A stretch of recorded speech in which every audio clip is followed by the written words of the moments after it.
Hi guys, Josh here. This is Christian. And we're doing a new video today. We're going to do board game battle. So we're taking two board games that are and just talk about them and give our opinions on them, and each of us are going to pick our favorite. So today our board games we're doing is Dungeon Alliance and Dragonfire. So both of these are deck building games. This is a deck building adventure game with tiles and boards that you play with miniatures as well, and that's more of a pure deck building game. So first, I'm going to start off talking about how Dungeon Alliance, the gameplay itself. So Dungeon Alliance is, it's a regular deck building game, but you also have 4 heroes you pick from, and you go through a dungeon and fight monsters. You can play it solo, or you play with multiple players. The other players also would take a team of 4, and you go through the dungeon as well. You can play it competitively, so you're against each other and trying to stop each other from trying to beat each other as far as getting the most points by killing the monsters. Or you can play it cooperatively and go through the dungeon and try to just slay as many monsters as you can. The game does, I got the Kickstarter exclusive with some painted miniatures, so the painted miniatures are there. The monsters do not have miniatures, but they're just represented by tokens and cards. You do have a lot of deck building aspects in it, and it actually has a board, so it's kind of a combination game. Go ahead and tell us a little bit about Dragonfire. Dragonfire is a pure deck building game. It has a campaign, but no miniatures at all, which is very surprising for a Dungeons and Dragons game. And you have your character, and you go along to fight monsters. There's 3 scenes. Two of them are really easy, kind of easy, not really easy, and the last one is very hard. This is more very harder than. And it's cooperative, so you're working as each of us have a single hero, right? So he has his my hero. We build our deck from that, and we fight the encounters that are before us, and it goes through 3 scenes, which progressively get harder, and depending on the Dragonfire level, it also has other challenges involved as well. That game is very difficult. The deck building, you don't build your hand as fast. It's pretty difficult. This one was a little bit easier. We beat this one competitively. I think I ended up with more XP than he had. I just killed a little bit more monsters than he did. But this game is really fun. I liked it. Overall, the gameplay on this one is a lot harder. The setup for this one is a little easier. Yeah, it's pretty easy. This one took me a while, but I think now that I have everything set up, in my mind how it's set up, then this will go a lot quicker with setting up. The game itself is fun. That game is fun. They're both really good games. I like the miniatures on this one, and the boards itself. The tokens are really good. The artwork isn't as good as that game, as the Dragonfire. Yeah, it's a little bit more cartoony, but it's still good. The painted miniatures really adds a good effect. Having those miniatures on the board, you're able to see them and go through the dungeon, which is pretty cool. Dragonfire game itself is very hard. It's pretty difficult. With 2 players, we haven't played it with 4 players or anything like that. We may have to play it where each of us are controlling 2 heroes to maybe get some more balance to the game, because as the monsters start coming at you, they're coming hard, and they're hitting pretty hard. And what I don't like about that game is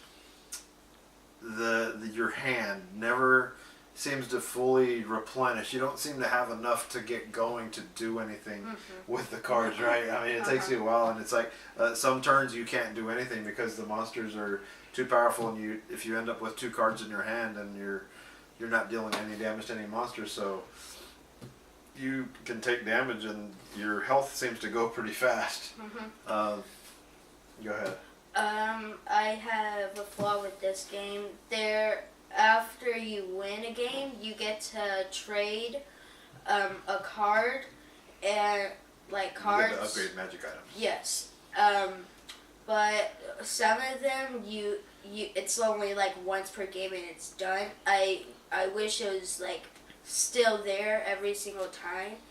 So yeah, that's one major flaw. And One big flaw with Dungeon Alliance, on the box it says 1 to 3 hours. It took for 2 of us. There's 4 rounds, and you had to activate all 4 of your characters. It took 30 minutes for each round, so it was like 2 hours long, which I'm not really patient with that kind of game. And I felt like the board was a little bit too small. I wish it was a little bit bigger. We filled it up really fast, and there was like no monsters left. I wish there was a little bit more bigger monsters. There was only like 2 big monsters. There's like 3 different levels of monsters. 1, 2, 3. 3 were like really hard. There's like 2 big monsters that were really hard. I wish there was a little bit more than that. And this one's like way more harder, which I kind of like. I like to think more. And it takes more longer because you had to strategize more in this game. But for everyone else, because you gotta know which card you had to play before anything, or else it's gonna take you like 10 minutes for you. Yeah, because you have 4 characters on each of your team. So me and Christian each had 4, so that's 8 characters, and we're activating them back and forth. And you kind of activate them based on your card hand. Some cards, because each character has their own 3 special cards that go with them. So if you have those cards in your hand, then you're able to plan. Well, I'm going to activate this character, because some characters you may not activate because you don't have any cards that they'll be able to do anything. Now they may be in a good position on the board, but you may not be able to do anything. So I think I like that each deck is unique, because depending on the 4 characters you draft, your deck will be different. So every time you play it, you get a really different experience with it. I think it would take a long time if you're playing with 3 or 4 players, because you're going through. We waited a while for each of our turns, because each of us were kind of thinking what we were going to do, planning it out a little bit. So it took a little while to play. It's good for that, for strategically thinking. It's really good for that, but it does take quite a while to play. But I do like that as you're purchasing cards, your hand size limit kind of goes up, kind of ramps up a little bit. So you're able to have more cards in your hand. So as you go through the dungeon, you're kind of getting a little bit better hand. You're able to do more damage. So whenever you do face these stronger monsters, you're able to do, you're able to hang with them in battle. Now, neither one of us, whenever we played, we never got any of our characters were even close to dying. So there wasn't too much of that. It was more of a challenge of me trying to kill more monsters than Christian did. But it's a really good game. I really like it, and I look forward to trying this again. I look forward to trying it with more people to see how it plays.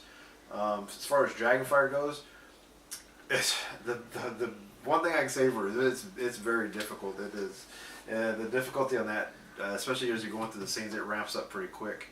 And for me, you just don't get enough cards in your hand to actually do anything, and you don't start cycling to purchasing cards in the deck quick enough to really build your hand. And we struggle with the level 1 adventures with our character. We pretty much struggle with those. So I dread to see the higher level adventures, how we would fare in those, but I don't think we would do too well.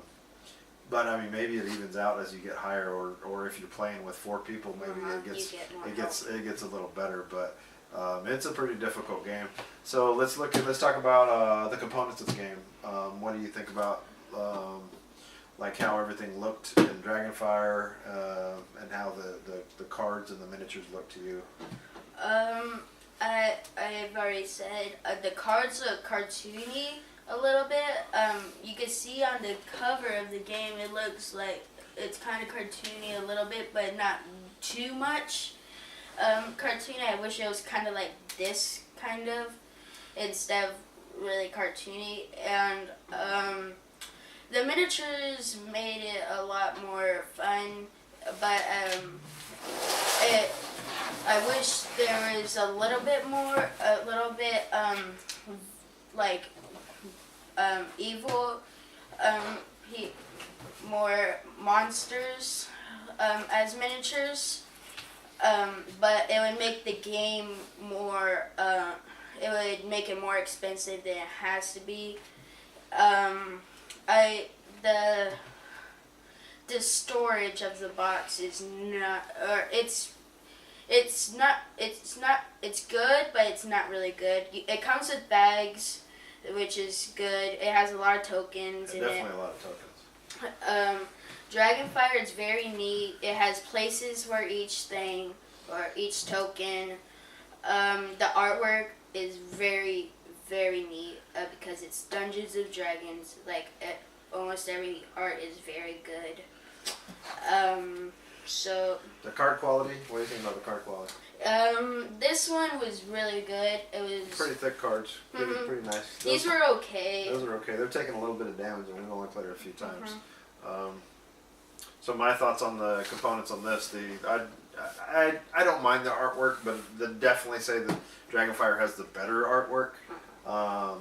The miniature, the monster artwork is a little, like Christian says, a little cartoony. But I don't mind it. The artwork on the dungeon tiles is pretty good. I do like the painted miniatures. Those are nice. It's nice to see miniatures on the board. I always like that. The components, like I said, the cards are pretty thick. They seem pretty sturdy. Like they would last a while.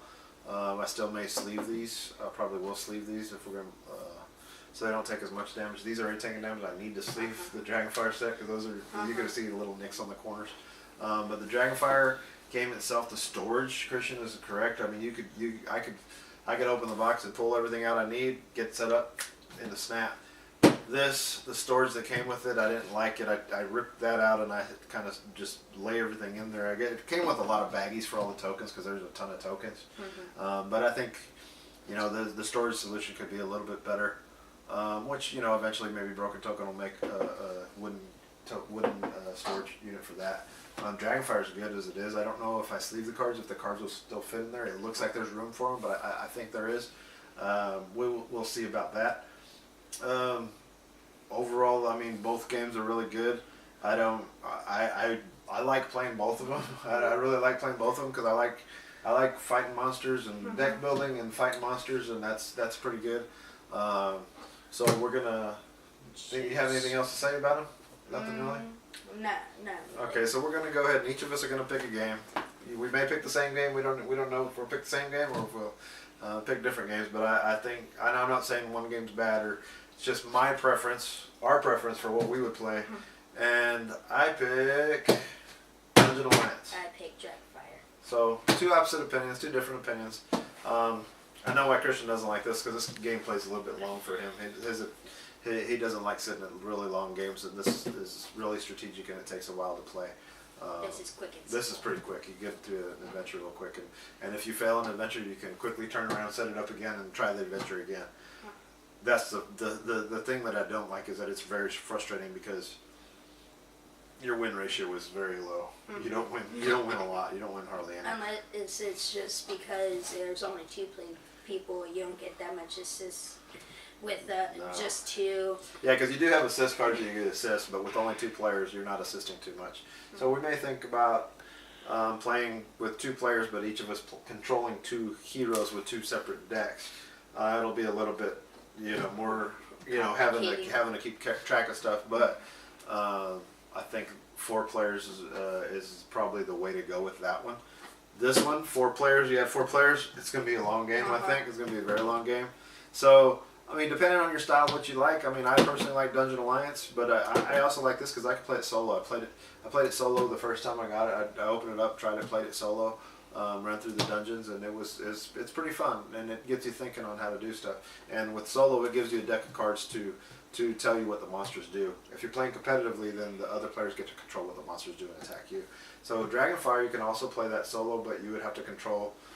Probably more than one hero, and definitely, as we found out, 2 heroes is probably just too little to do. So, but he enjoys playing that one, so I think I'll keep Christian playing that one a little bit more. He probably won't play this one too often, maybe once in a while. If we get used to playing it and it goes a little faster, he'll probably want to play this one a little bit more. But our overall grades, I picked Dungeon Alliance. I picked Dragonfire. So I'm Josh. This is Christian. And hopefully we'll see you next time, and just like, subscribe, and share.